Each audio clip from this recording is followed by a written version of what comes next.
Yo, what's going on, guys? Welcome back to another episode of Georgia Sports Nation. We couldn't get on last night, but after the win last night and all the news out after the All-Star break, we knew we had to get a show on for you guys, so that's why we're here now. We're going to be talking about the Nate McMillan firing, dismissal, and why we think it happened, the timing of it, as well as just the implications for what it means of the organization going forward.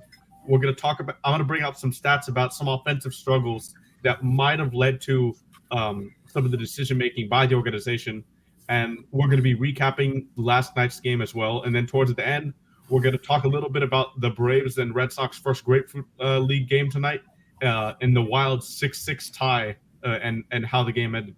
Without further ado, let's get into it. All right, and what did you think about the Nate McMillan firing? What was your initial reaction to it?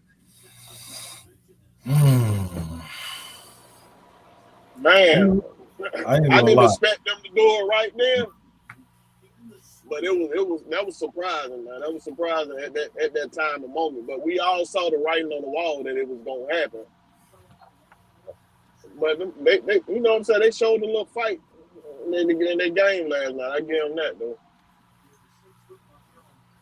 Yep, I mean they definitely did, and we knew that.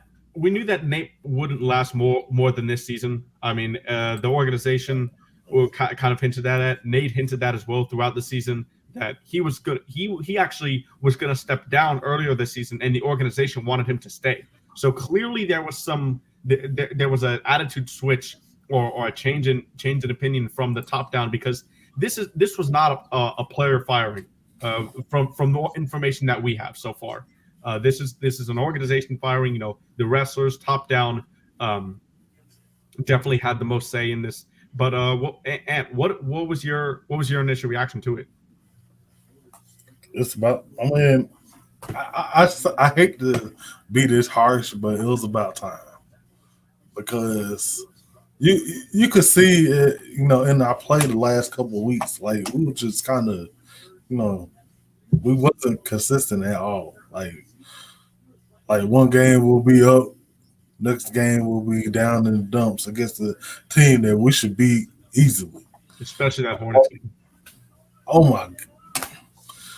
Who would have thought? Like, one of the worst teams, man. I hate losing to the fucking Hornets. Yeah, 1-3 this year for Charlotte. It's crazy. They lit us up behind the arc, man.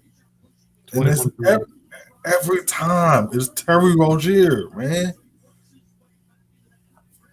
That shit made me sick, man. Fucking Terry fucking Rozier. Excuse my language. I'm sorry.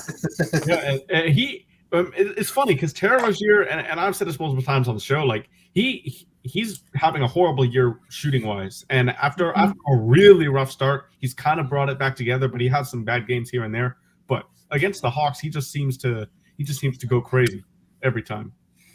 Every time. And for me, Nate McMillan, I've always seen him as, he's had a great regular season resume. He's well respected by his peers, well respected by his players and organizations. But the limited playoff success and kind of the pattern that he's had with his other teams, got fired from the Trailblazers and got fired from his Pacer coaching. The players all had similar things after learning of his dismissal. We saw John Collins hint at, some of his offensive sets and the way he coaches would be more suited to an older roster, more experienced guys. And while our guys have experience, we're definitely not an old team. Yeah. So we want to run. We want to be fast and pace. And under Nate McMillan, we really weren't doing that. Historically, Nate's always had an offensive system where you like to shoot a lot of mid-rangers, like to slow the pace down, make sure it's a half-court game. But with two ball-dominant guards like DeJounte and Trey, and with Trey's limited off-ball capabilities, you want to make sure that this offense is being sped up. And we really saw that a lot last night. Jalen Johnson grabbing the rebounds and pushing. You saw Trae Young early in the first quarter pushing the ball ahead to Saddiq Bey and DeAndre Hunter for some fast break layups and dunks. And by the way, Saddiq Bey played an excellent game tonight. Last night. Like he played his role perfectly. So we'll talk about a little bit more about the specifics of that game a bit later. But do you guys think that with this hiring, we've seen, or well, disregard that, we've seen a lot of Atlanta media, specifically 92.9 The Game, Dukes and Bell. I'm talking about you guys, and the CBS Sports, Fox Sports. We've seen these articles hinting at that, Trey, coach killer, Trey. Stop it. What is your guys' reactions to that? That's bullshit. Man, I really don't understand the sabotage that they're trying to create. I really don't. Oh.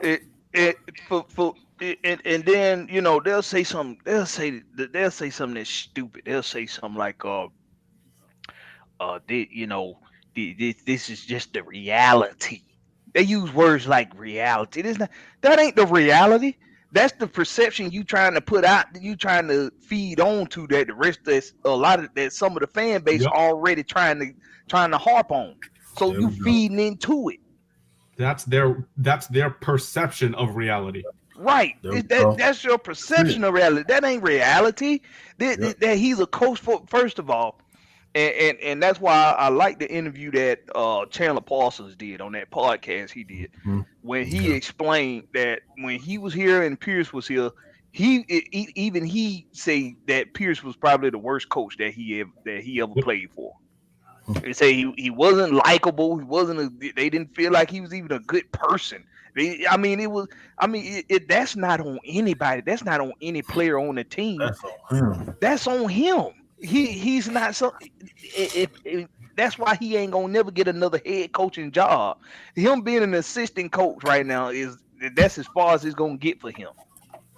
Yeah, I think so. My favorite part about the narrative over the last few days was when Steve Koonin went on Dukes and Bell 92.9 The Game, and he talked. They were hinting at Trey wasn't available for the day they got firing for the media. Oh, he's ducking. He's ducking the media. And Steve Koonin went on there and pretty much just roasted the hell out of him. He was just like, no, it was a legitimate reason. And Trey had to take care of some family issues, but he'll be back. Right, he'll be back. We're hoping to have him ready by Friday's game. And boy, did we have him ready. I mean, he was crazy. He was ready. These players have real lives too, and just because things come up at certain times or things that's happening with the organization, they got things come up in their personal life. He just had a kid, and he's a newlywed. I mean, I'm gonna be there for anything for my kids. I tell you that. And if I don't want to express to you the details of what my personal reasons are, I don't have to. They're my personal reasons. You know what I'm saying? Kids have doctor checkups. They have medical appointments. When your wife, when she had a kid, she got appointments that she has too, and she might want you there for that. Listen, people get so they get so caught up in all the drama that the media try to create that they forget that these are real people. They have real lives, bro. Yeah, and one thing I didn't like. Or sorry, go ahead. Yeah, I'm about to say 92.9 just be digging. They be digging at it too. Be digging, man. Trying to making the narrative what it is when it really ain't.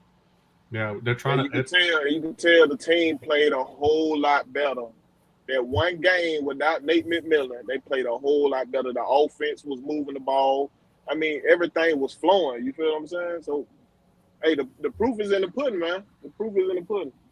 Yeah, I mean, I want to get too high off one game, but it was a drastic difference. It really was, and the guys looked energized to play. They looked like they enjoyed themselves. They were smiling, and that's obviously going to happen when you're playing well.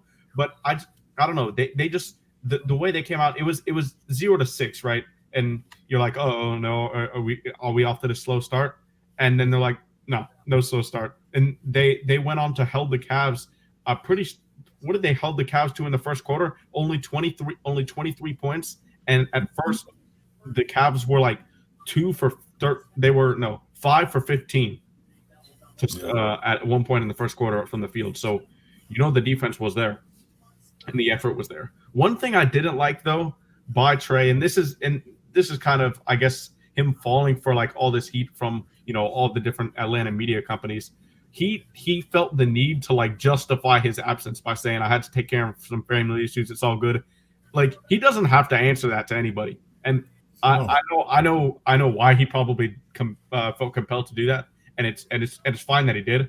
But like he shouldn't have to do that. People shouldn't force him to do that. So that's an unfortunate moment. And that's why you see Atlanta media companies putting out stories like, oh, who's the next superstar to ask out of a trade? It could be Trae Young. Like that is the most BS. That is the most.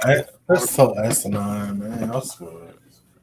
So overall, it's this Nate firing has a lot of national media hasn't really covered this, but they've covered it more on the impact of Trae Young than it has on the actual organization, which is just kind of a testament to how Atlanta is, not really covered much in the media, national media, in other words. But offensively is where I think this firing stemmed from, and I'm gonna give you guys some stats here, and I got some of these are from a good friend who runs the Hawksology YouTube page and Twitter page, Jack Tresh. Go follow him on Twitter. Subscribe to Hawksology on YouTube. He has great videos and stats for you guys about the Hawks. But a couple things he said just really stood out for me. The Hawks, and I looked these stats up. The Hawks rank last in the league in total passes and passes per game at 251.6 a game. And we also went from a 16th in offensive rating before last night. Now we're 14th, compared to second last year. And I figured I went into my brain, right? I was thinking, why do we have such a lower offensive rating? And this is my reason. I want to get you guys' thoughts on this as well. You've got Trae Young. Last year, you had Trae Young, Clint Capella, and John Collins running the pick and roll with a bunch of shooters around them. You could either throw the lob, you can throw the pocket pass, get a post up for John Collins, and you could also kick it out to a three. Very simple, very effective offense. And Nate Mcmillan is not the best offensive coach. He can run that. Now you add another ball-dominant guard in DeJounte Murray, a more complex offensive system, where you've got Nate McMillan now. That's not his strong suit, and I think that's the biggest reason why we saw the offense dip so much from last year. What are your guys' reactions to those numbers? Well, I'll go. I'll say this. I agree with that. You put it. You spot on with the analysis of that, because this is something I was explaining last night on We Talk Hawks. Well, I think it was after the show. It was actually the post game, so it wasn't aired. But somebody on there,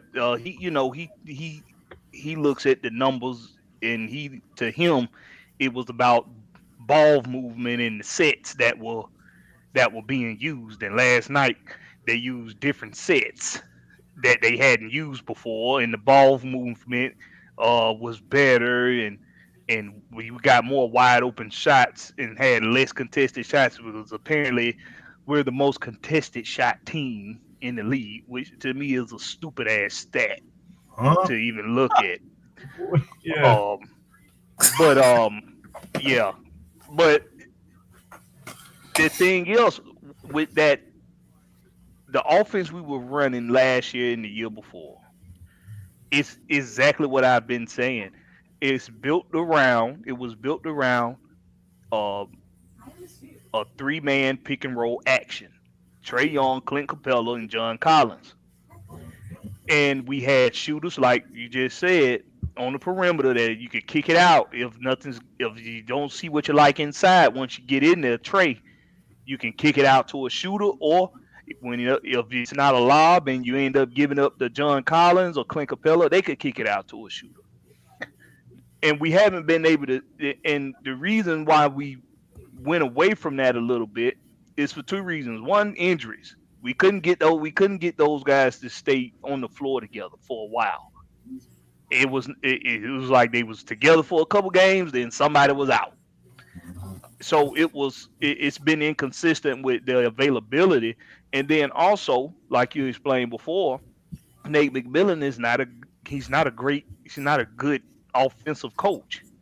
And when he would draw up plays for situations, it's not what we're expecting to see that this team has strengths set, because Nate McMillan didn't know how to bring out those offensive strengths. He went away from what worked. Cool. And it's not all his fault. These guys got to make shots when they get open shots.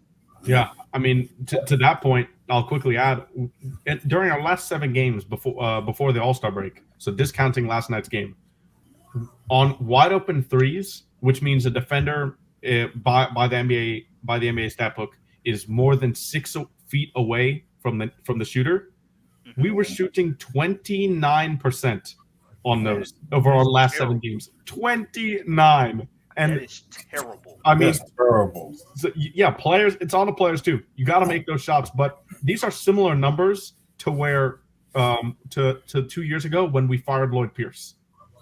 And Right. I wonder if that led to the firing as well, because it was just such a low point in our offense, and the defense and offense were never there at the same time. It was different times. We had that 5-game stretch of where we put them together all at once. But really, after that, it's been either offensively we've been really good, or defensively we've been really good. Never the same. But last night for the majority of the game, until that beginning of the fourth quarter, that's really when the Cavs were able to get an offensive rhythm.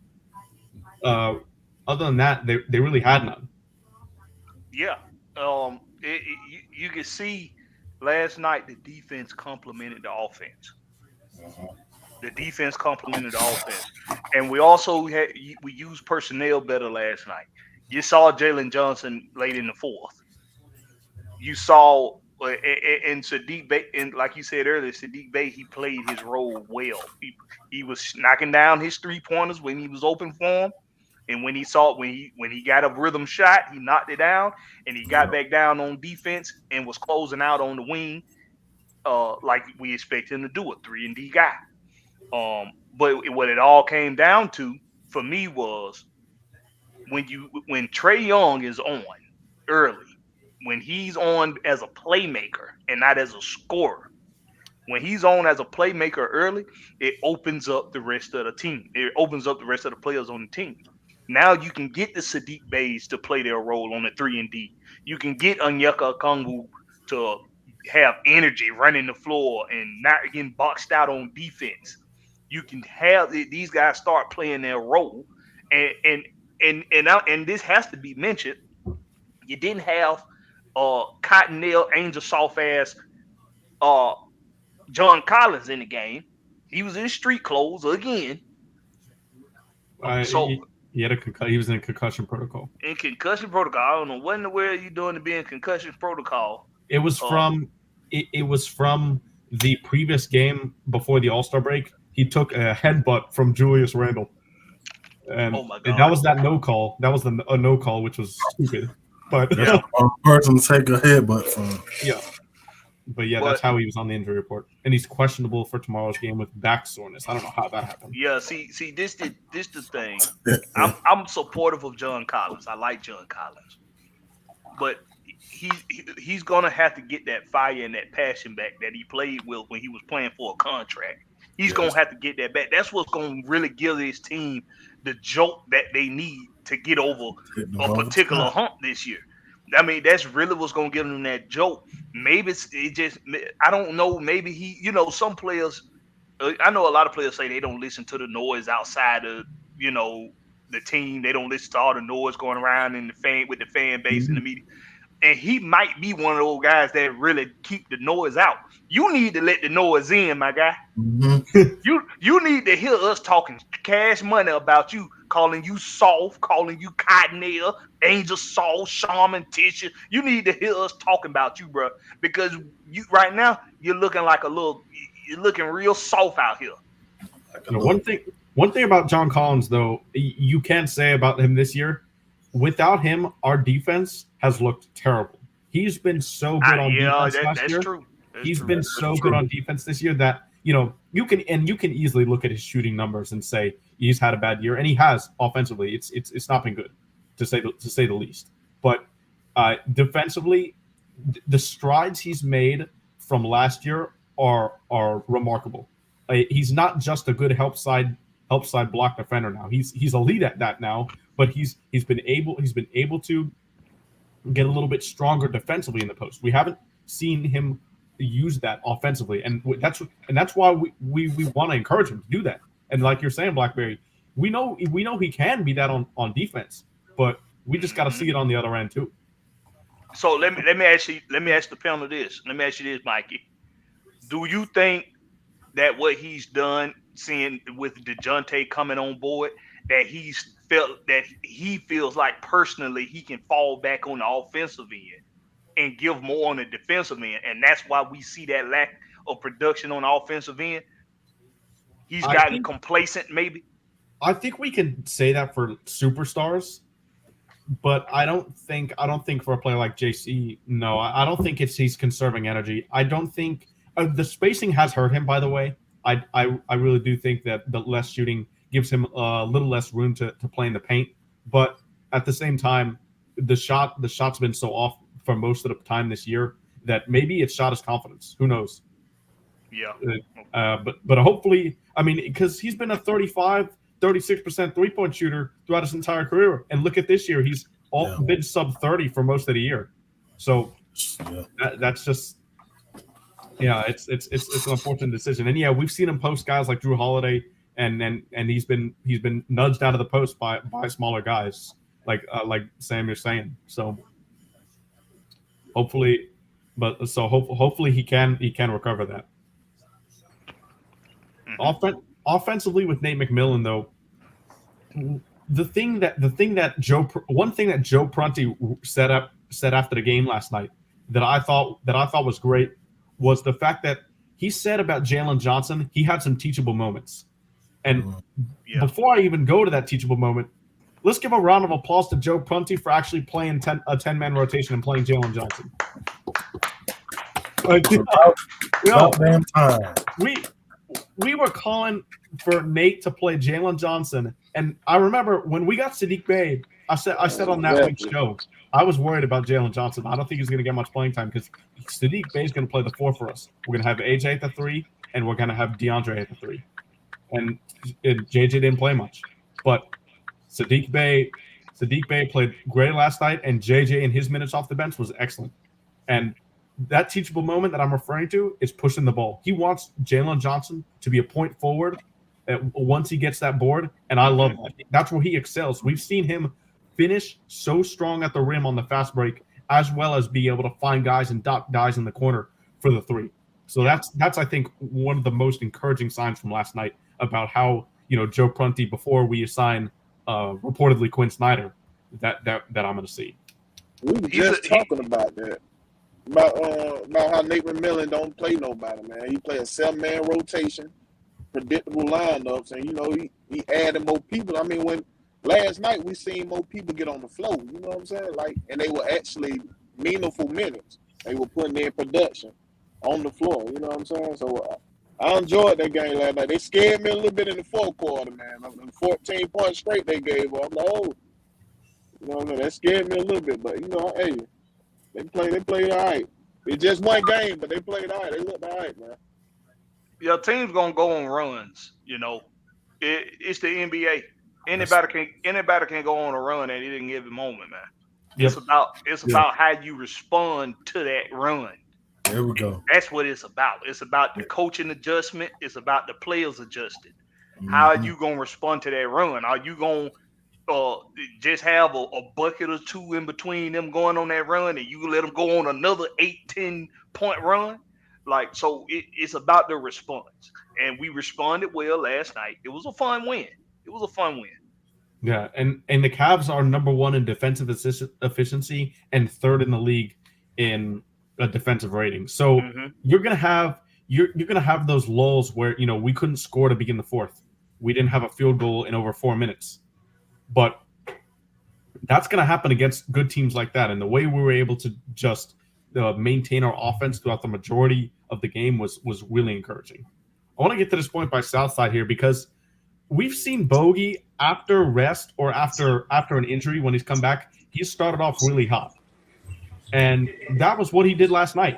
You saw him going 4 for 5 and started 4 for 4. So when you see him play Bogey around that 20-minute mark, and I know you're paying him a good amount of money for this, but if you can just keep him more to that 22, 23-minute mark instead of more to that 30, you'll see more efficient shooting Bogey for longer because you know his past knee problems might catch up as we have Sam and OG Truth joining us here.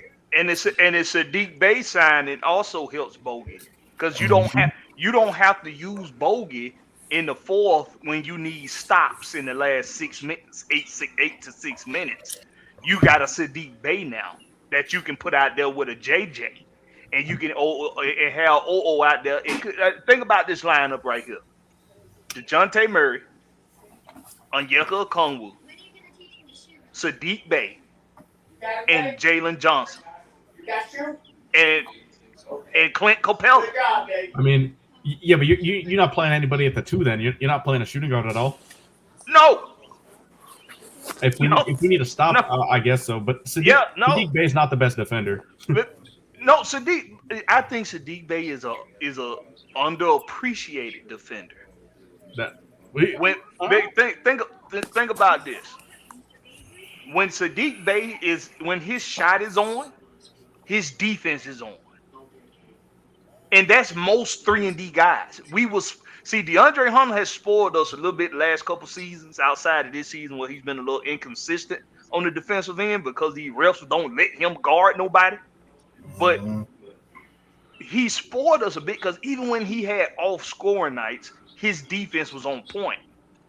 Most 3-and-D guys, if their shot is on, their defense is on.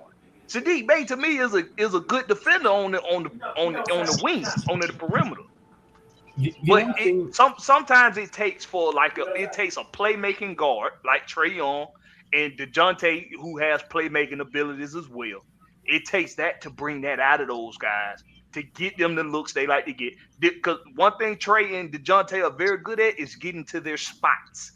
And when they can get to their spots and they can distribute or they can and they find open guys and they orchestrate the offense, especially Trae, it opens up these guys' abilities. And when you got Sadiq Bey's shot on, his defense is on. And that's really all you asking for him. He did that last night pretty damn well. Yeah, the only thing, and then we'll get to OG Truth and Sam here, who is joining us. The only thing I will push back on that though is Sadiq Bey for a 3 and a 4. He's a 3, like strength wise, but he doesn't have the speed to keep up with a lot of threes that he's going to be defending, which is why we have DeAndre Hunter and DeJounte Murray. To your point, but if he plays at the 4. He's not quite big enough to play against 4s that will post him up. So he's kind of like a tweener in that area, which is why I'm not as high on Sadiq Bey defensively. But I do see your point. That's fair. What do you think of the Nate McMillan firing OG and how we played last night? OG, triple OG, big Sam Johnson. What going on, OGs? I ain't making no I'm gonna tell you, I'm finna be the neighborhood bad guy on this one. Because last night's game, and I've been y'all know I've been on this all season. If you can't play for a coach like Nate McMillan, and I done heard all the rah-rah, well, he done been fired at this place, he done been fired at that place. Okay. Where has this play been all year? So now Nate gone. Now all of a sudden that y'all can play a complete game. I think that is complete and utter BS. I mean, it's happened 2 years. It is. There is no, and then nobody wants to hold the players accountable. All I heard today was, well, Nate Nate would have messed this up. He wouldn't have called no time out of this position. Really? Coach is coach, but what happens on the court, that's all the players.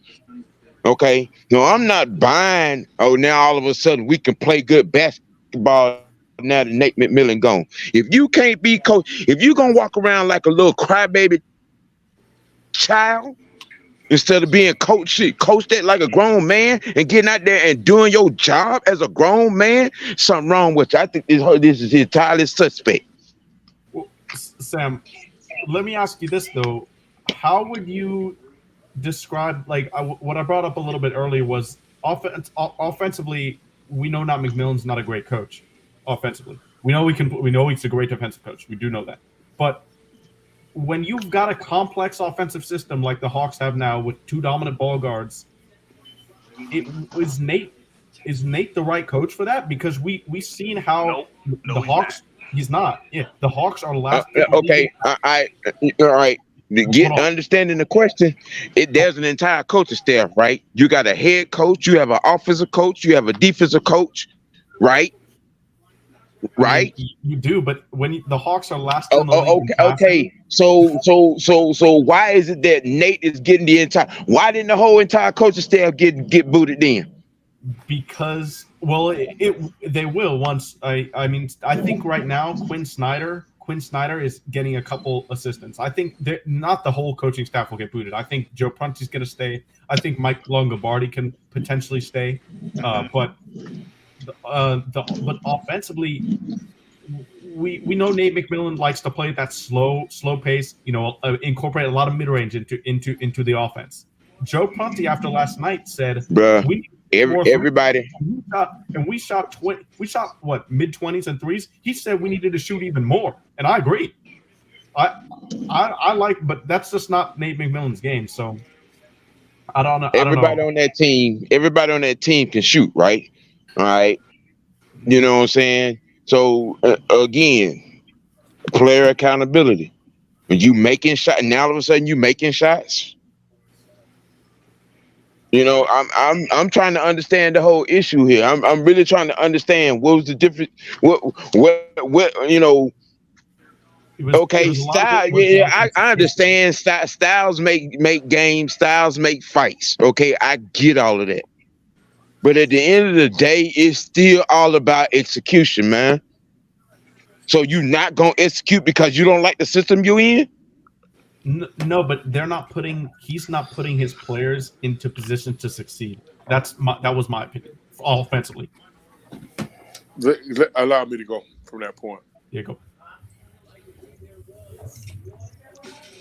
I call BS on that. There's no way a man been coaching almost 40 years not gonna put somebody in a position to succeed. All I keep hearing from these new school fans is the players done tuned them out. You still have a fucking job to do. Excuse my French, but my Spanish is working. I don't think they phased him out though. Now people make too many excuses for these freaking players. Period. Point blank. These guys.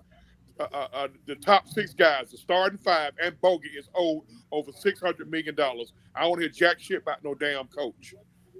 They're a bunch of big ass babies who don't want to do their job. And Lord, and trust and believe.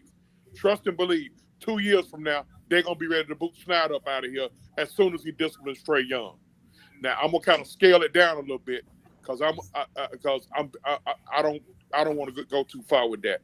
Now let me get to the game. I'm with Sam on that. All of a sudden, y'all can play. Miss me with that crap about Prunty. It's a reason why he's a career assistant. So don't try to make him the best thing since. Oh, I'm not. I don't think anybody is. But you saw how different the offense looked, right? It was. They ran the same. Mike. We shot so many more threes. They ran the same offense. They ran the same offense. They just sped it up a little bit because Trae Young felt like playing last night. Now, what's going to happen when he don't feel like playing? I've been watching these guys. I've been watching these guys.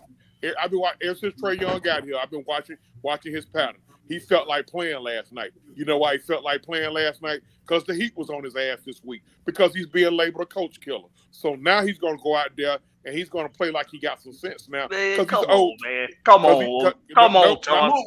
No, I ain't cut nobody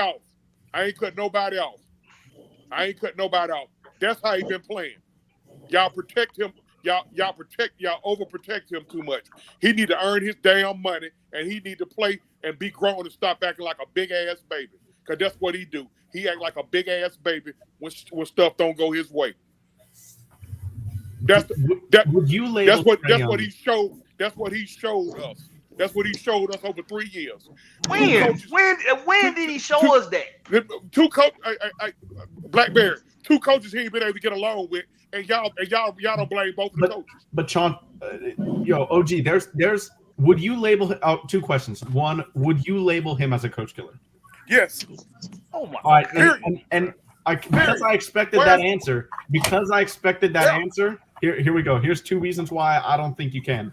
Number 1, Chandler Parsons and Blackberry mentioned. Blackberry, you can explain that as well if you want. I seen the Chandler Parsons interview. I seen everybody's interview. Yeah, I seen what everybody said. A lot of people did not like Lloyd Pierce, and second of all, Nate McMillan's been fired from 3 jobs now. And don't get me wrong, I can care less about what went on in them other jobs. But you have the people place. You have the keep Hawks. bringing up. People keep bringing But up. it relates to the situation. Listen, Hold on, Blackberry. Did he make it to the Eastern Conference Finals at any of them jobs? But hold on. These things are related. You have John Collins. You had John Collins. It's a built-in excuse. You had John Collins. It's a built-in excuse. Saying the same things that other players have said when Nate was fired from Portland and from Indiana. They were all pretty much saying the exact same thing. The offensive system was kind of they making an excuse. outdated if you will. That's an excuse. I'm sorry. Can I ask a question? Can I ask a question? Yeah, go ahead. I mean, are we really gonna take the word of a softer than baby shit power forward that can't post up a guard? Number 1. Number 2, in his press conference. Okay, how long you been in the league, and you in here talking about? I hope the next coach come here with some motivation and player development. You've been in the league 6 years. Help me understand. Okay, John Collins and Trey Young supposed to be the leaders of this team, but both of them got their diapers on for this year. When are we gonna start holding these guys accountable? They don't want to hold them accountable. What we gonna do? How many coaches we gonna fire, Blackberry? We're not. How many coaches we gonna fire? We've only fired 2. That's 2. And that's too many. That's too many in 3 years. Wait, did y'all want to keep Lloyd Pierce? You wanted to keep. Come on, man. No, y'all. Y'all don't do that. Y'all missing the point. Okay. Wait a minute. Okay, well, let me say this then. Let me say this. These players been playing basketball for a long time, right? These coaches been coaching for a long time. Well, these players been playing basketball for a long time. They know how offense for their skill sets is supposed to be ran. They've been coached well before. It's not like they don't understand how they supposed to play. The hell, obviously not. If it come from more, it's not like it. Obviously not. It's just like this. It's just like this.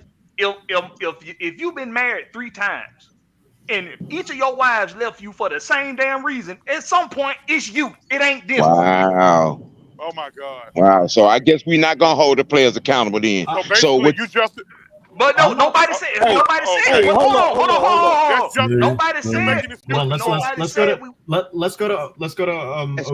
When don't give a damn whether it go in or not, right? So that's okay. So what y'all saying is what they've been doing, playing inconsistently on fucking purpose, is okay. Because you can't make me believe otherwise. That's what you just said, Blackberry. You just said they did do their job on purpose because they had a problem with the coach, but they didn't have a problem when they signed that damn dotted line to get that money. That's what you just said. That's what you just said. No, you just said it without saying it. I did not just say it. You just said it without saying it. Let Blackberry go ahead. Hold on. You just gave me that. You just gave an analogy of somebody who lost a wife or a husband for the same reason. So basically, you're saying that because they don't like the coach's style, they mailed it in, they packed it in. So they really robbing you, the fan, the consumer, of the money, of your hard-earned money that you spent on them. I ain't with that, bro. I've been a Hawks fan. I'm 53 years old for 45 years. That's soft. That's soft than baby shit. And I can't wait until he finally opt out and going to take that $20 million mansion up there in LA that he just bought. I can't wait. Can I? Yeah, wait, y'all heard it from me. Y'all can print it, email it, type it, I Zoom it. I don't care. I want him out of my town. Because he ain't nothing. Can I give you he's a two counselor. stats? I'm going to give you two Go stats ahead, Mike. here. Two stats.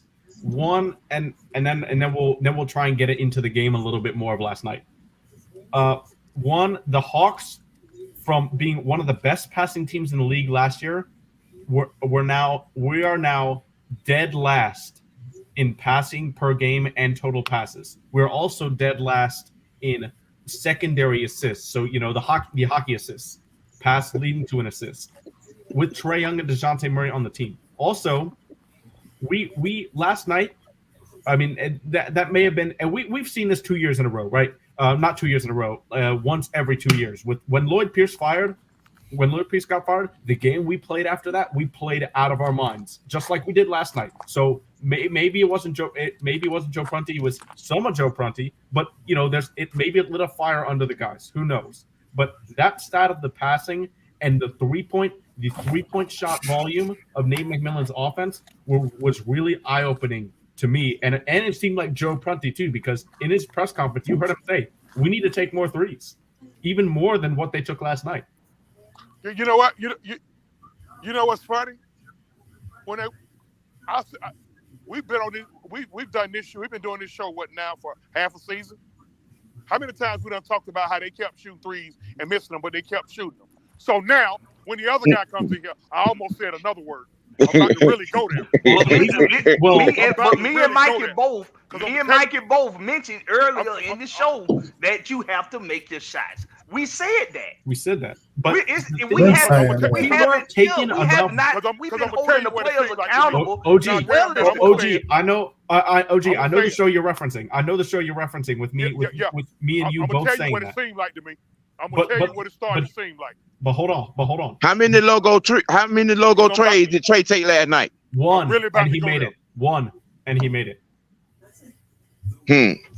Imagine that. Maggie, excuse me, I'm about to go there. Okay. Yeah. So, but back to go there. You know what it seemed like to me? It seemed like they'll listen to one type of coach, but they won't listen to the other type of coach. And just go back to their last four coaches, including Joe Prunty, and I'll leave that right there. I think with the 3-point shooting volume that we were doing under Nate McMillan, especially early in the season, I completely agree with you, OG, on that. We should have stopped taking so many threes because of the little volume we were taking from game to game. If we take more, like the Chicago Bulls have Nikola Vucevic, Zach LaVine, and DeMar DeRozan, 3 lethal offensive weapons. Their offense is one of the worst in the NBA. You know why? 3-point volume. And I think if we shoot more threes volume-wise, just like from a game-to-game basis, instead of just shoot them till we make them. Increasing, it'll get a bit better. Shoot them till we make them. Okay. Hi guys, how are you guys doing today? Hello, Mike. We good. Hi, Mikey. How are you doing? I'm pissed off. Doing right well. Chauncey, how you doing? He ready to send Trey up through the bayou. He ready to send him up through the bayou. All right, can I say something? Go ahead. Go ahead. I just want to see how everybody doing. You know, I just want to know. I hear what the OG we see what you doing, Mike. But last night, they took smarter three. It wasn't no dumb trade they were taking last night. They were taking smart trades.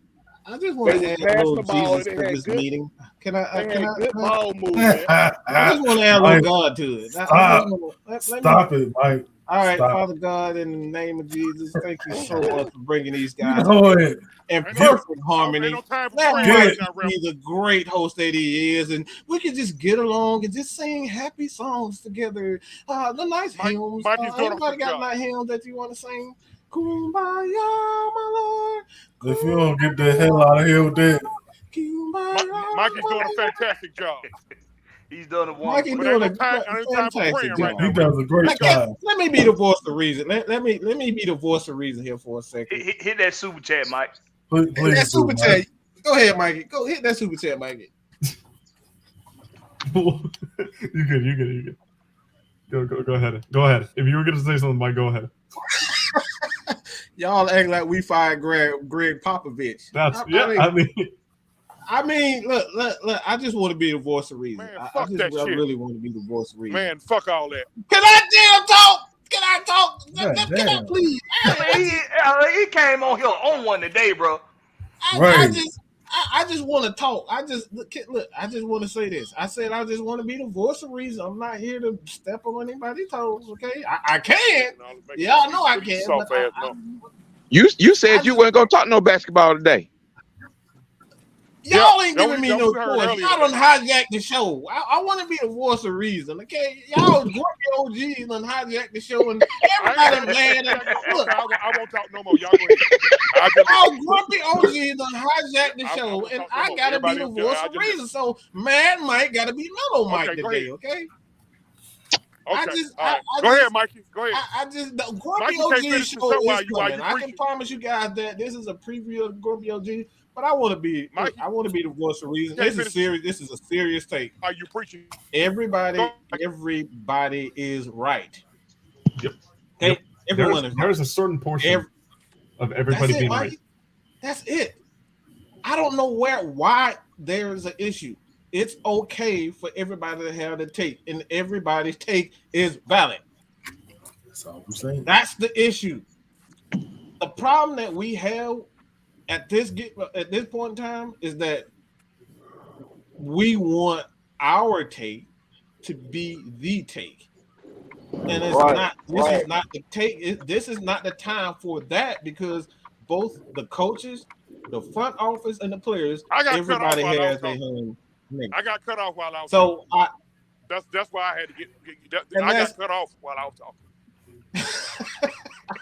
Which happens a lot. Which happens a lot. But I'm used to it. But I'm sorry. Go ahead.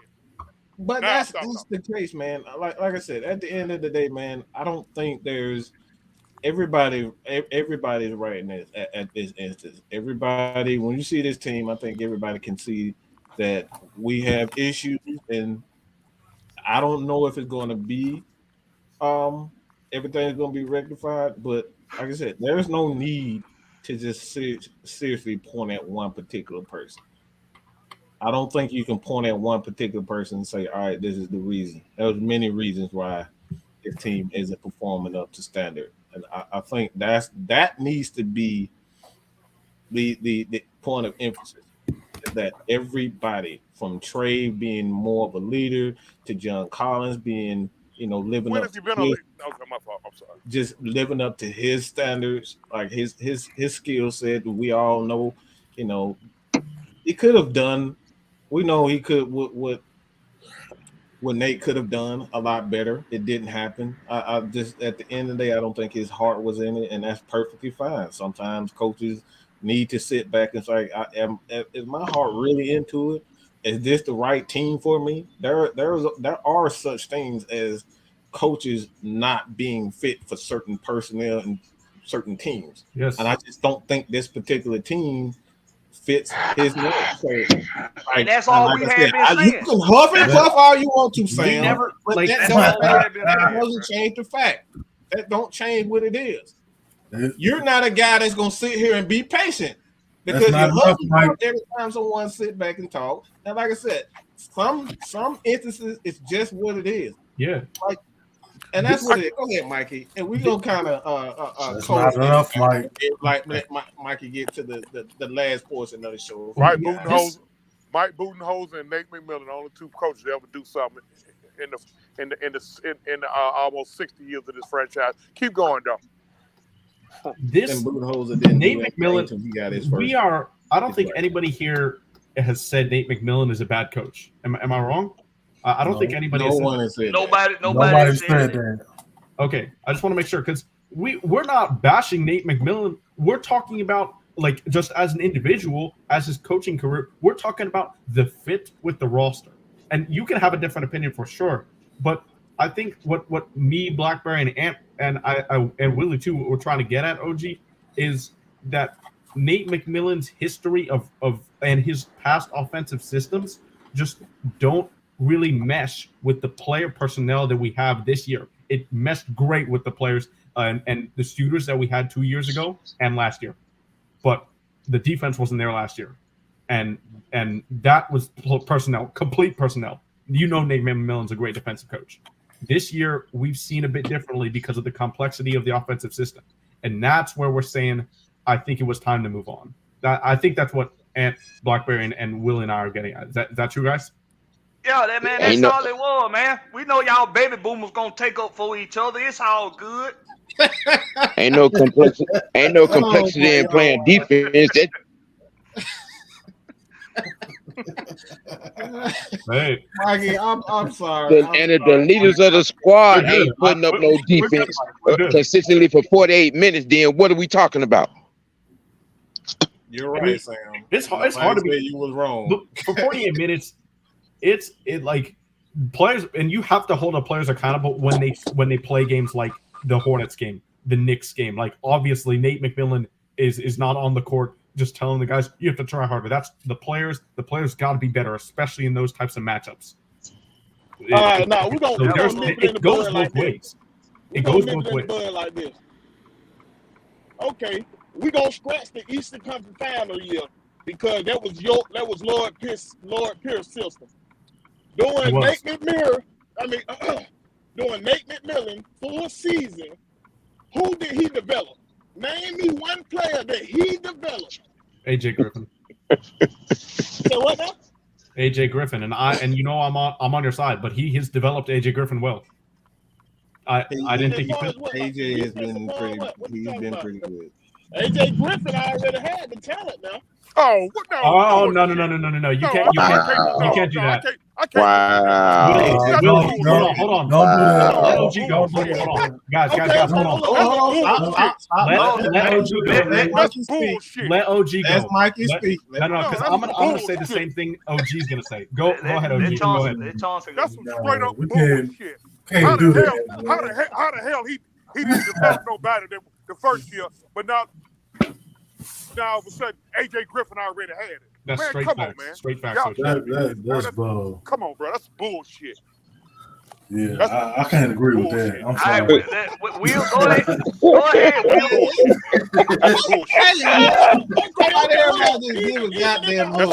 Just look it out.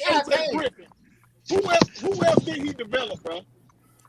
Who else did he develop? No, first of all, let me go for this. And I old school, get your heart out of it, bro. I'm talking about seriously. Hold on. Who did he develop? No, it ain't got jack shit to do with hard. Hold on. It ain't got jack shit to do with hard. Don't come at me like that, bro. It ain't got jack shit to do with hard. Y'all full of shit, and I'm calling you on it. Well, you full of shit, and I'm calling you on it. Okay. All right. First of all, what in the hell? What in the hell is that team down in College Park? What the hell they do? What they there for? For window dressing? See? What's the name of that team? Hold on, man. What league they play in? What league do they play in? Hold on, calm What's the name of the league they play in? Hold on. Hey, OG. What's the name of the league they play in? Chill. Hold on. OG, it's not that serious, bro. It's not that serious. Wait. Hey, we're not going anywhere screaming and yelling. All right, we got to speak one at a time, right? Control debate. What league do they play in? Ain't nobody answering the question yet. You started trying to chastise me. What league is that? It's called a development league. It's called a damn developmental league. Y'all want them to go down there and coach that too? Let me say this. Look. Let me say this. We got it because we're trying to do a 7 o'clock show and I'm listening to football commentary and we good. Okay. All right, good now. We good now? Let me say this real quick. Like I said before, Mike is gonna kind of close everything so everybody get their last take real quick. But look, the thing is everybody wants their point to be heard. That's not doable. We got to agree to just disagree. You're not going to make Will and Chauncey. We obviously know you guys are going to have your opinion. But at the end of the day, yes, it's called a developmental league, but those guys are supposed to do their job. And then Nate's job is to still find minutes for these guys. put them in the right spot for these guys. Give them the opportunity. A lot of those things did and did not happen. So at the end of the day, like I said, we keep going right back in circles. Everybody had a hand in what's going on, what's going wrong. When you don't win, this is what happens. Period. Don't matter how you dress it up. You can put it. Look, what Sam? Look, you can put a pink thong on it. You can put a red hat on it. Don't matter. If you don't win, that's all people focus on. Is not winning. Okay. Mm-hmm. We can sit up here and talking about all this development and lack of development. If you don't get them dubs, it don't matter. So go ahead, Mikey. Yeah, and this is a great point here too by Alex. Running the Spain pick and roll. If you guys don't know, it's a really common NBA set where the two guard really sets a screen after the center sets a screen. So the two is setting a screen on the five's man, and the two pops out to the three, and the five runs to the rim. So you got the defense has to communicate whether they want to guard the pop, whether they want to guard the center, whether they want to switch. It creates a lot of havoc, and a lot of NBA teams run that set today. Quinn Snyder used that a ton with Donovan Mitchell, Bojan Bogdanovic, and Rudy Gobert when all of them were in Utah. I think that has the potential to unlock so many open shots for guys like Bogey, guys like AJ Griffin. DeAndre Hunter's been shooting the three ball better. You got those guys and can put them in spots from Quinn Snyder's offensive system, and I think they'll thrive in that system. I think that's one of the main things I'm looking forward to if we get Quinn Snyder. But you guys can. Yep, Mister. You mean the same Quinn Snyder who can't get out of the second round? Who can't even get out of the first round? Go around the horn. Go around the horn, Mikey. I do that because that'll be a discussion for when eventually we hire Quinn Snyder for another show. That'll be a question. That's how you do it. Hey, I can answer that right now. But I think it'll go over the time that Mike wants. Look, I've been saying it all year. It don't matter what coach you bring in here. If these diaper wearing fools don't play no defense, it ain't gonna change nothing. We heard it ain't gonna change nothing. Now, as for last night, it was a great look at what we should be. It was a great look at what we should be. Okay. You know what I'm saying? But at the end of the day, in any sport, defense wins championships. You could score 135 points a game, but when you give it up 140 to 150, what does that do? Oh, I agree with you. There is not a problem at all with anybody putting the ball in the basket when they really want to put the ball in the basket on this team. At the end of the day, you got to stop somebody. We'll agree to disagree on that point, but I definitely do disagree. Okay. Go around the horn, Mikey. Go around the horn, Mikey. We're gonna go. All right. We're gonna say our one thing that we want to see, I guess that we want to see continue from last night's game, and then briefly discuss the Braves spring training wild ending that happened today before we head out of here. All right. We'll start with you. All I want to see is better defense and some wins. Well, consistency is what I'm saying. Gotcha. All right, Blackberry. The Nate McMillan firing is just another example of where the league is today. Being a player-driven league and being more about making money and less about winning championships. Because if he's been fired for the same thing from more than one place, it ain't just the players. It's probably just not the time for him in this era of basketball. And there's nothing wrong with that. We can't just because we want to perceive that it's relationships between him and the star of the team. Sometimes it's just not a good fit for that coach. Sometimes it ain't a good fit for that player. Sometimes the coach is too good to let the player stay, and the player is the one to go. But in this case, you got a star. It's nothing. Stars have every single right to want to see the team built around them, built the way they see it being built. Why? Because they are the ones getting paid all the big bucks. They the ones bringing in the tickets. The fans, they the ones filling the damn seats. So it's well within their right to have a vision for what they want to see around them. I ain't mad at it not one damn bit. All right. But real quick, we do hold players accountable. You got to make your shots when you're open. You got to make your shots when you're open. You got to hustle on defense. These are all things we've been saying all year long. All year. We've been saying it all year. We can criticize the damn coach too. That's all I'm saying. OG Truth, go to you next. I said this 2 years ago, and I'm gonna say it today. March 3rd, 2020. We're in 2023 now. March 3rd, 2021. I want to make sure everybody get their ears on. I want to make sure everybody turn your volume up on your phone because I want to make sure it's heard this time. Last 2 years ago, March 3rd, 2021, when Tony Wrestler got in the way, boxed in Travis Slink,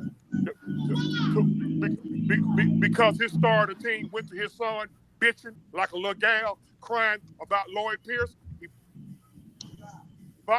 boxed Travis Slink in to fire Lloyd Pierce. Okay, all right. Travis Slink fires Lloyd Pierce. Hey, let's get Nate McMillan in here. We're gonna welcome with open arms. Okay, I said that day, and I'm gonna say to this day, I said, I guarantee you, in 2 years, y'all gonna be bouncing them up out of here. So guess what? I guarantee you, in 2 years, they're gonna be bouncing Quinn Snyder up out of here as soon as he got a discipline Trae Young. Okay? As soon as he got a discipline Trae Young. Now, hey, true or false? Did Trae Young have a problem with? I'm gonna talk about what went on with the Hawks. I don't give a damn about Portland, Seattle, Indiana. Let's talk about what happened with the Hawks. True or false? Did Trae Young cause Lloyd Pierce to get fired? Yep. That answer. That means it's true. True or false? True or false? Did Trae Young cause Nate McMillan to get fired? False. False. That's false. Okay, hold on. Let me change that question. True or false? Did Trae Young have a problem with Lloyd Pierce? Everybody had a problem. They all had a problem. So that means it's true, right? That means it's true, right? We just single out people. Is that a true? Is that? Yeah. Right. Okay, that means it's true, right? Yeah. True or false? Did Trae Young have a problem with Nate McMillan? Yeah, we don't know. Yeah, he did. Come on, Blackberry. Don't do that. I don't know, bro. I don't know. You're smarter than that, bro. I know you are. Don't do that. We don't know. Now we don't know. Hey, look. Hold on. We got to go. We going over time. All right, we're going over time. Okay, right? now we're going over time while I'm talking. Okay, y'all go ahead on to the next person. We're going over time, man. We're supposed to go and show it's about 15, 20 minutes over. Yeah, okay. So we're gonna go to who? Will, you there? I can't wait. Yeah, I'm here. I can't wait to break all y'all heart. Yeah, we didn't get your last tape, bro. All right, I'm gonna say it like that, man. We're gonna continue to fail if the organization don't give the coaches the power to run the team how they want. First off. Second off, Nate McMillan got fired because he's supposed to be this defensive guru. But how many times we gave up over 100 points this year? Yeah, you should. I'm gonna let you sit back and think about that. How many times have we gave up he's over 100 points? Yeah. Hold up, let me break it down, bro. I let you do your talk. I ain't interrupt you. How many times did we give up over 100 points, bro? This year alone. Not even count last year. This year alone. We talk about how boring his offense is. We get that out. Because how his defense didn't show up. Yeah. All right. What you think? Okay, that's fine. So it is the thing, man. we got to be able to. Our team got to be able to just sustain, like y'all was saying, be able to sustain that willpower, that fight they had yesterday. It just can't be like a one-game wonder. We got to be able to rip off 4 to 5 wins straight. We ain't been able to do that this year. We did it one time this year. And every other time we've been lose 1, win 1, lose 2, win 2, or something like that. You feel what I'm saying? We've been very inconsistent this year. All we need them to do is be consistent. We all saying the same thing. We want our team to be consistent. We want them to be on point. You feel what I'm saying? But we ain't going to be able to succeed if the organization don't get their next coach the power to run that team like he needs to run it. That's all I got to say. All right. I think I got everybody. I think Ant, you went right. Yeah, I ain't got nothing else to say. All right. So, like I said, man, I this needs to be clear, right? OG Truth, OG Sam, y'all gonna have y'all show. I can promise you're gonna have a show. Okay, you can get all the gripes. You can get all the gripes that you have. I promise you. I don't think they're ready for us, bro. Look, what? Would you listen to what I'm saying? They're not. I don't care if they ready or not. I said you gonna have your show and you gonna get your gripes out. Can we agree to that? You know what, bro? You know what? I'm gonna do everybody a favor. I'm gonna shut the fuck up. Oh my god! I'm gonna shut the fuck up. Cause see, motherfucker can't really handle. Yeah, they can't really handle when OG, we gonna give it. I promise you, you gonna have. That's the reason why they call me OG Truth. But ain't no phony in me or no fake in me. Not an ounce of it. See, now y'all getting truth. Y'all getting truth. This is what I did with it on the day. And an ounce of it in me. Right. Y'all gonna get more of the OG. Y'all gonna get more. I'm sitting on the goddamn porch telling them to get off my lawn with that bullshit. Mikey, I'm sorry. We're not gonna be able to get to the break. I'm so sorry, brother. Oh, they're gonna talk about the break. What happened today? Goddamn it. Go ahead. Go ahead. All right. Moving on to some of the Braves, some Braves talk. Brief snippet of what happened today. If the game was on MLB TV, I don't have MLB TV. I don't know if any of y'all have it, but I don't either. I was watching some highlights, right? And did you guys catch the way this game ended? So first of all, the Braves were on that comeback again. We were down 4-6 entering the ninth, scored 2 runs, right, to tie it 6-6. Bases loaded, 3-2 count, 2 outs. And what happens? The batter doesn't get into the box in time because of the pitch clock, and the game ends 6-6. That's gonna be baseball in 2023, y'all. I just want to get real quick. Anybody who wants to chime in, he's a baseball guy. Let's get OG True first. Yeah. Okay, what's your opinions on the pitch clock so far? That's not gonna last for 1 year because of shit like that. You know what I mean? I mean, it's gonna be. Look, man, they're gonna be. Listen, this is just this just a spring training game. Just picture it down in September, deep in a pennant race, and this shit happens, so bad. and it causes the team a game. I wonder. Y'all see how I am now? Let that happen to the break. Boy, it's gonna be 30. He's gonna be 38. Y'all been getting tame. Y'all been getting tame, OG. Yeah, Is anybody in favor of how the pitch clock is right now? I think it's a bad idea. I think it's a bad idea. For one, it kicks traditional baseball in the teeth. Yeah. Okay.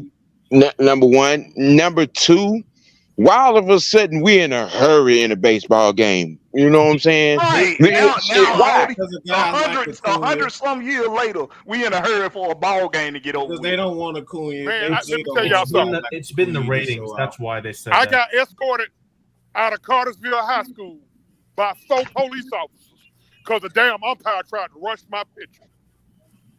I told him everything to hell with his mama, to I fuck his wife. It took all 4 ass for your big ass too. I mean, you're not gonna rush my pitcher. The one thing I will say, the games so far that have been full games completed, bottom of the night, top of the night, they've been around 2.5 hours. That was what Jeff Passan said earlier today. I think that's a good time for a baseball game. 3.5 hours. I'm fine with it. I know I'm a devout baseball fan. I'm gonna watch that game, especially at the game. I'm so no fan with that. But something that they referenced was, and I actually like this idea. If the pitch clock would stay, I think after the bottom of the seventh inning, if the pitch clock stays after the bottom of the seventh inning.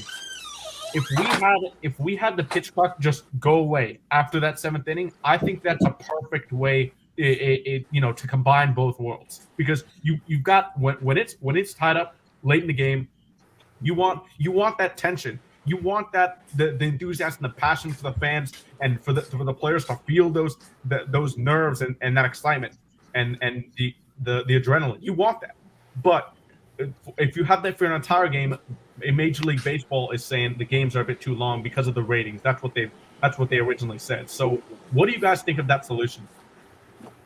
If it stays, I honestly, I like it. Honestly, y'all don't think it's gonna last long. Just remember, I said this, boy. Some shit like that gonna happen to one of these large market teams, New York, LA. Hell, right now we become a large market, Atlanta, and it's gonna cost them a game. They're gonna raise hell, bro. Next year. I don't think it's gonna last either, bro. Here's the thing, man. Here's the thing. I get it. Sometimes you want to change up, and you can't just go too traditional. But the pitcher ain't the reason why the damn game is slow. Okay, how about cut down them damn pitches in between innings? How about cut down all it's the networks. You got to run all these damn extra commercials. How about that? That's what people. That's what that's a different story. That's a different department. Yeah. They pay the bills. They ain't cutting them commercials. They pay the bills. Or hell, look at it this way: starting pitchers don't pitch as many innings as they used to. Take that shit from 9 innings to 7 innings. How about that? Nah, I don't know. But one thing I will say though, Brett Phillips, the player for the Rays. If you don't know, he's been in the minor leagues for a couple of years now. This is exactly what Coach Unchained is saying. He said he liked it and he adjusted to it when he was in the minors, and he thinks players are going to have to adjust to it, and he thinks they will. I tend to actually agree. I think they will get used to it. I think it's here to stay. That doesn't mean I'm a super fan of it, but I do think it'll stay. That's my opinion on it. Well, we're going to see when the rubber meets the road. And like Chancellor said, when one of these teams get cost of the game because of this pitch count crap, then we're going to see what the fallout come out from it. Because it's going to happen. Yeah, that's the element of it. And don't get me wrong. Right there. Don't get me wrong. I get why they're doing it, but they need to come up with something else. It's a good idea. Putting a clock on the pitcher. You can't rush. Listen, some pitchers, hey, that's how they get their mojo going. They work deliberately. Then Imagine if we still had Kenley. Imagine if we still had Kenley Jansen. You got oh my God. It'd be a nightmare. Man, Kelly be doing all that. Oh Lord. Kelly be doing all that twitching up there, man. I be getting nervous. I be like, man, because you know, for real though, y'all know he got a heart problem. Yeah. He had to miss 2 years because he had a regular heartbeat. When he doing all that damn twitch, that's Lord. I hope this boy don't damn fall out on that damn mound up here. Right. You're gonna get more offense out of it because these pitchers gonna be rushing them pitches. So you'll get more offense out of it for them to get the rain. We want more. And I think that's the bottom line of it. They're trying to get some offense back because the pitching around the league has gotten back to what it was in the 90s, extremely good. Yeah, And I like what Mikey had said too, though. Like, let the pitch clock cut off in the 7th inning. That's when all them got going heat started in the 7th inning anyway. So you cut that off and let the game begin then. You know what I'm saying? Just to get it to the 7th inning. That's a good idea. That's a damn. I like what he said with that. Yeah. I think that's a perfect solution of both worlds, and I'm glad we're all agreeing to it too. but yeah, with that being said, if you have any more final remarks on what you want to see or what you're most excited for the Braves this season, let them out before we get out of here. I want to see who our clothes are gonna be. That's gonna be Raisel Iglesias, I think. I want to see Albus in the starting 3. I want to see him at 2 or 3, perfectly 2. Yeah. I think, and I want to see a bounce back year from Eddie Rosario. We saw Mark Bowman actually released a story today, MLB.com, that was talking, but Brian Snitker was talking about how he came into spring training and it's immediately a different story already. He's saying that Eddie's seeing the ball so much better, and it was hard for him throughout the entire year because he came into spring training last year apparently with that vision problem, and he never really told anybody. But I think we can have a bounce back Eddie year. A bounce back Eddie year would be huge. I want to see Eddie at the 4. So him and Ozuna gonna split out there left field. Yeah, I think so. And I don't expect Ozuna to have a flop year. I think this guy can still hit 30 homers. He can still do it. You just gotta focus on the on field. Focus on the on field stuff. Don't let it all. Don't get into trouble off the field. And I think we'll see a productive Ozuna hopefully. I want to see us steal more bases. I want to see us be more aggressive in base stealing. Ronald Acuna stole 29 bases last year. Imagine what he's going to do this year fully healthy. Fully healthy. Fully healthy, yeah. And Michael Harris, too. You might get 40 stolen from him. You might get 30 stolen from Albus. That would be huge. A healthy team, we win the World Series, period. Mm-hmm. I'm curious. I'm excited to see Soroka get coming back. Yes. Well, hopefully he does come back. We don't know. He's had a hamstring tightness throughout the spring training. He hasn't thrown off the mound yet. Yeah, I pray that man get healthy, man. They need to sit him in some ice, bro. I don't know why these athletes don't like sitting in ice no more, bro. Take a damn ice bath. Blackberry, I believe this was. Yeah, you know what? I think this was intentional. I blame Blackberry. Blackberry want to see me have a stroke. So that's the first time me and Blackberry ever got to argue. You want me to have a stroke, though? I love you. I love you, OG. I love you, bro. You want me to have a stroke, Blackberry? I love my OGs, bro. I love both my OGs. Because see, look, man, they soft, man. They soft, bro. Bro, they softer than a living room sofa, and that aggravates the shit out of it. That I can agree with. I can agree with that. You ain't lying about soft, that, bro. They soft. I'm sorry, y'all. I know. I'm sorry. Okay. I'm sorry. Don't do that. You ain't sorry. I am. I'm really sorry. Sit your ass down in that ice, man, and start being a bitch about it. Sit down in that ice, bro. Right. We don't all had to do it, man. Look, man. Me and Chauncey have been arguing about Trey Young for 2 years. And the mere fact that I am in exact, absolute agreement, that should tell y'all something. He was on the other side of that. Now he was going tooth and nail me about Trey Young. Now, if Trey Young done flipped him, I swear to God, never mind. No man. Hey, what I say right here, OG man, them players got to show up now. Ain't no excuses. That's what I've been saying since it happened. That's what I've been saying. We can all agree on that. Yep.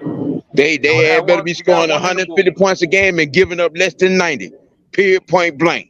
You ain't got no excuses. You got what you wanted. If running is y'all thing, you better run. You better run them out the gym and then keep them from scoring at the same time. 48 goddamn minutes of defense. Damn it. Since y'all just if running is your thing, you're happy now. Sam, you got what you want, but you better play some defense.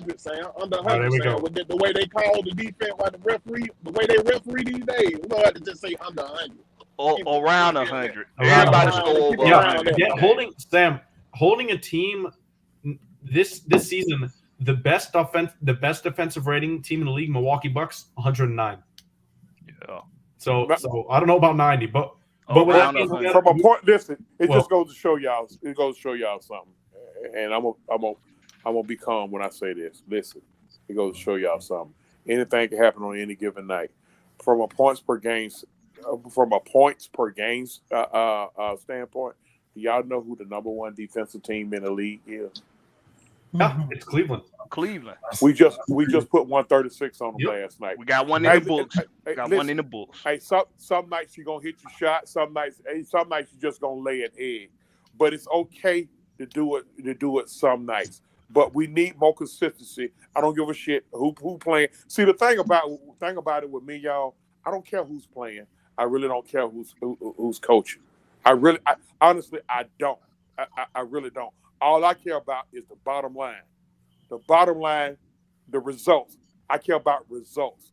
Listen, this team been here since 1968. No championship, 2 conference finals.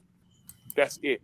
But when we was in the Western Division, when the Western Conference, we made it to the Western Division Finals. Of course, we lost to the Lakers. But still, hey, I think a lot of this is just frustration. We all frustrated. We all sick of the BS. No matter what side of the argument you're on, we all sick of the BS. Oh, yeah. You know, right. Because I was there watching when 1986 bullshit happened. I was there watching when 1993 bullshit happened. Come on now, and then a few years ago, where we were 16-22 and got swept by LeBron. So come on, man, something got to give. All right, yeah. Look like we got to wrap it up. With that being said, y'all, we're gonna end the show like we always do. We'll start with Blackberry. Tell them how they can find you.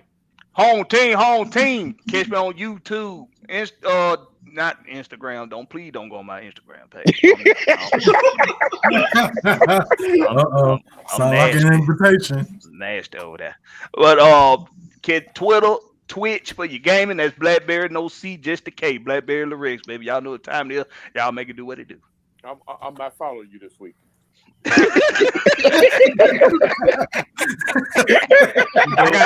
gotta go buy OG a drink, bro. I gotta go buy him a drink. I'm in my feelings. We're gonna go OG Big Sam next. Hey, OG Big Sam on Twitter and on YouTube, and government name on Facebook. Samuel Lee White III, member of the Unholy Alliance. Straight no chase. And what about you? Hey, Sam, that was a great video you did earlier. Thanks. And y'all can find me on Facebook, Twitter, Instagram. Just look up Big Ant. That's all you gotta do. Don't give now one of their asses no damn compliments, because don't damn one on dessert. They hate it. Big Ant, are we friends on Facebook, man? I have to see. We should be. All right, man. Willie, what about you? Yeah, man, you can catch me on my bad. On YouTube right now. Will the Georgia Reaper for right now. And, I be on these shows with these boys, kicking shit, taking nine, you know. And then ain't Georgia Reaper, and I'll argue with him. But OG Truth. What about you? Well, first thing I want to apologize to Georgia Reaper. No motherfucker named Reaper, and I'm arguing with him.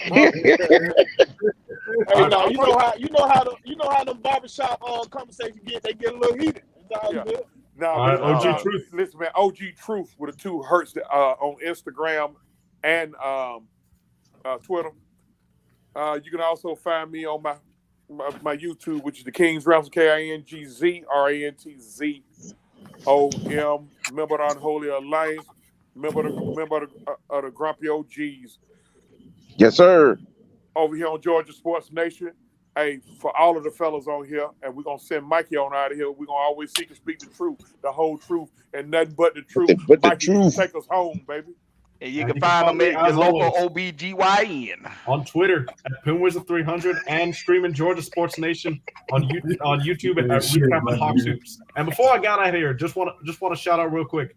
Thanks for the super chats you two who came in tonight. Lottie Man 95 as well as A1 Day 1. Thanks for the super chats, guys. Really appreciate it. But without further ado, don't forget to tune in to next week's show. It'll be Friday, 6:00 p.m. Eastern. We're going to have a lot of, hopefully, some Braves spring training games to discuss, as well as, recapping those Hawks games. And we'll have a game that Friday after the show. So make sure to tune into that. Don't forget to like, comment, subscribe, and if you're on YouTube. And we'll see you guys next time. Peace. Peace. Peace. Peace.